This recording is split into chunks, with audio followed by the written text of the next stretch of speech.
Chegamos à 9ª semana do Perini Responde. Dessa vez eu vou pegar as seguintes indagações que foram enviadas lá na caixa de perguntas do Instagram. Por que investir em previdência privada e não na minha carteira de investimentos? O que é melhor para renda mensal, fundo imobiliário ou ações? Há voltas altcoins, mercado cripto subindo bastante, com XRP subindo mais de 100%, o que está acontecendo? Dicas para um jovem chegar ao primeiro milhão até os 30 e por que mesmo com a inflação em queda, a gente não sente isso nos preços ao consumidor quando, por exemplo, vamos no mercado? São essas perguntas a serem respondidas no vídeo de hoje.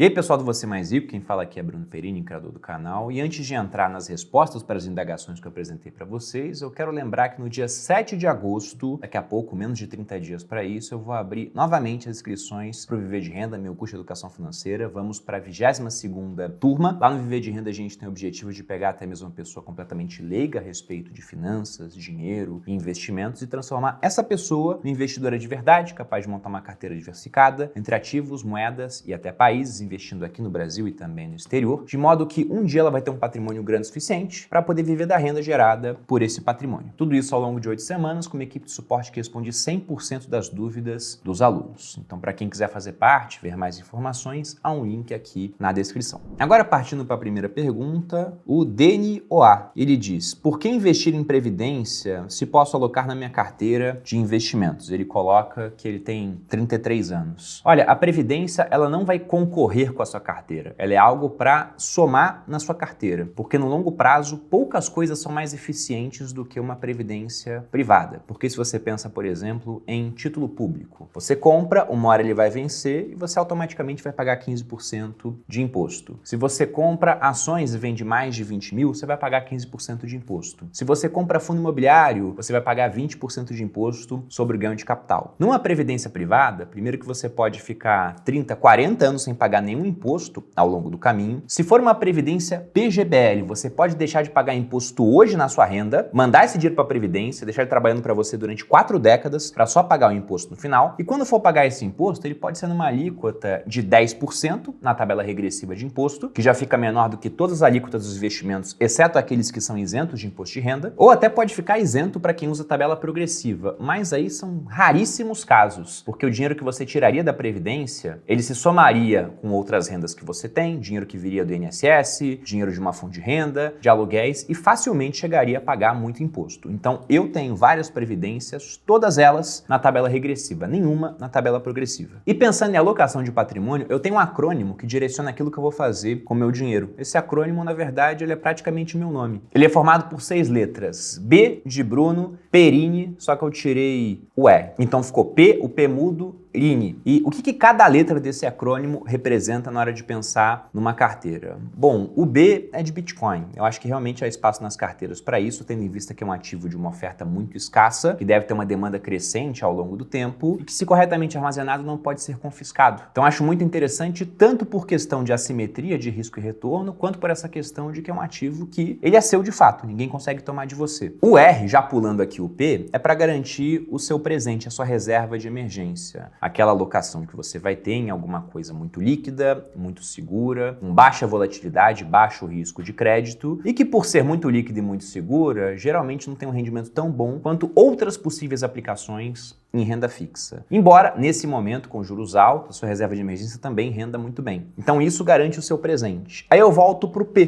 porque o P é de previdência privada. A previdência privada, ela serve para garantir o seu futuro. E quando eu digo futuro, não é só aposentadoria apenas. Ela também vai ser importante para isso, mas toda a sua carteira vai acabar te aposentando no final. Não é uma fatia específica dela que fará isso. Talvez o Bitcoin possa te aposentar se ele multiplicar o preço por 50 vezes ao longo dos próximos 20 anos. Vai saber o que vai acontecer. Mas o ponto é que a previdência também tem vantagens sucessórias. De modo que tudo que eu vou falar aqui, se você vier a falecer, vai entrar em inventário. O Bitcoin talvez você consiga passar antes, né? Ou se você não deixar nenhum tipo de mecanismo de sucessão, vai ficar perdido e vai ser quase como uma doação para a comunidade. Porque se você tinha 10 Bitcoins, existem 21 milhões, agora em negociação a gente vai ter 21 milhões menos 10. Na verdade, 21 milhões menos uns 5 milhões que já foram perdidos assim. Mas tirando o Bitcoin e a previdência privada, que não entra em inventário, todo o restante da sua carteira, ações, ações, fundos imobiliários, investimentos de renda fixa, dinheiro em conta bancária, imóveis, tudo isso entrará em inventário. E aí, para que a sua família tenha acesso ao patrimônio que já é dela, eles vão ter que pagar os custos do inventário, os honorários advocatícios e, sob esse patrimônio todo, o ITCMD, Imposto sobre Transmissão, Causa-Mortes e Doação, que atualmente varia de 4% a 8%, depende do estado, mas que, com a reforma tributária que já foi aprovada na Câmara e está agora no Senado, possivelmente irá aumentar e ter uma alíquota progressiva, cada vez mais alta para quem tem mais. Mas hoje, pensando numa alíquota de 4% e somando os outros custos, facilmente você vai pagar uns 20% para que sua família tenha acesso àquilo que já seria dela de todo jeito. E a previdência privada, ela pode te dar liquidez, já que ela não entra em inventário, para que você possa arcar com esses custos. E fora isso, tem aquilo que eu já falei de ter uma otimização tributária, pagar pouco imposto lá na frente. Se for um PGBL, você conseguir inclusive pagar menos imposto agora, investindo até 12% da sua renda na previdência. Dando um exemplo com números mais redondos, se você tem uma renda tributável de 100 mil e faz um PGBL porque se enquadra nos critérios, você contribuiu com previdência pública, você faz declaração completa de imposto e pode ser que vale a pena fazer a completa só para isso e você vai e cria uma previdência PGBL e manda 12 mil, 12% dos 100 mil para lá, que seria o limite para você ter o máximo de benefício. Ao fazer isso, sua renda tributável agora não é mais 100 mil, é 88 mil. Então aquela alíquota de imposto de 27,5 que incidiria sobre os 100 mil, agora incidem sobre os 88. Como você já pagou esse imposto na fonte, o que acontece na declaração de imposto é que você tem dinheiro voltando para você. E eu coloquei um monte de depoimentos lá no meu Instagram, né, de gente que teve 3 mil, 4 mil, 5 mil, 6 mil reais voltando em declaração de imposto de renda por conta de um PGBL que, se tiver com o mesmo desempenho que o meu, que eu fiz ano passado, ainda está rendendo mais do que o CDI desde o início e no ano está batendo aí quase 130% do CDI. De modo que fica muito nítido que uma previdência privada bem feita é uma mão na roda. Ainda mais para quem gosta de investir em fundos, como por exemplo fundos multimercado, e tem uma visão de longo prazo. Porque no longo prazo, o efeito do come cotas no multimercado vai tirar o seu dinheiro, já que a cada 6 meses, no final de maio e novembro, você tem o come cotas incidindo nesses fundos. De modo que se você fica alocado no mesmo fundo multimercado durante 30 anos, você pagou imposto 60 vezes. Já se essa gestora tem uma previdência com uma carteira similar, que quando você olha lá em sites de comparação, a previdência fica levemente abaixo, mas lembre-se que esses sites não levam em conta o efeito do imposto de renda. Eles não colocam lá o efeito do come cotas. Se você for considerar esse efeito, como a previdência não pagou imposto em momento nenhum e o multimercado pagou imposto 60 vezes, a previdência vai dar uma surra no multimercado. Então toda vez que eu vejo algum educador financeiro falando a previdência privada não vale a pena, eu simplesmente penso, que burro, porque esse cara ele parou no tempo, ele não está pensando em otimização tributária.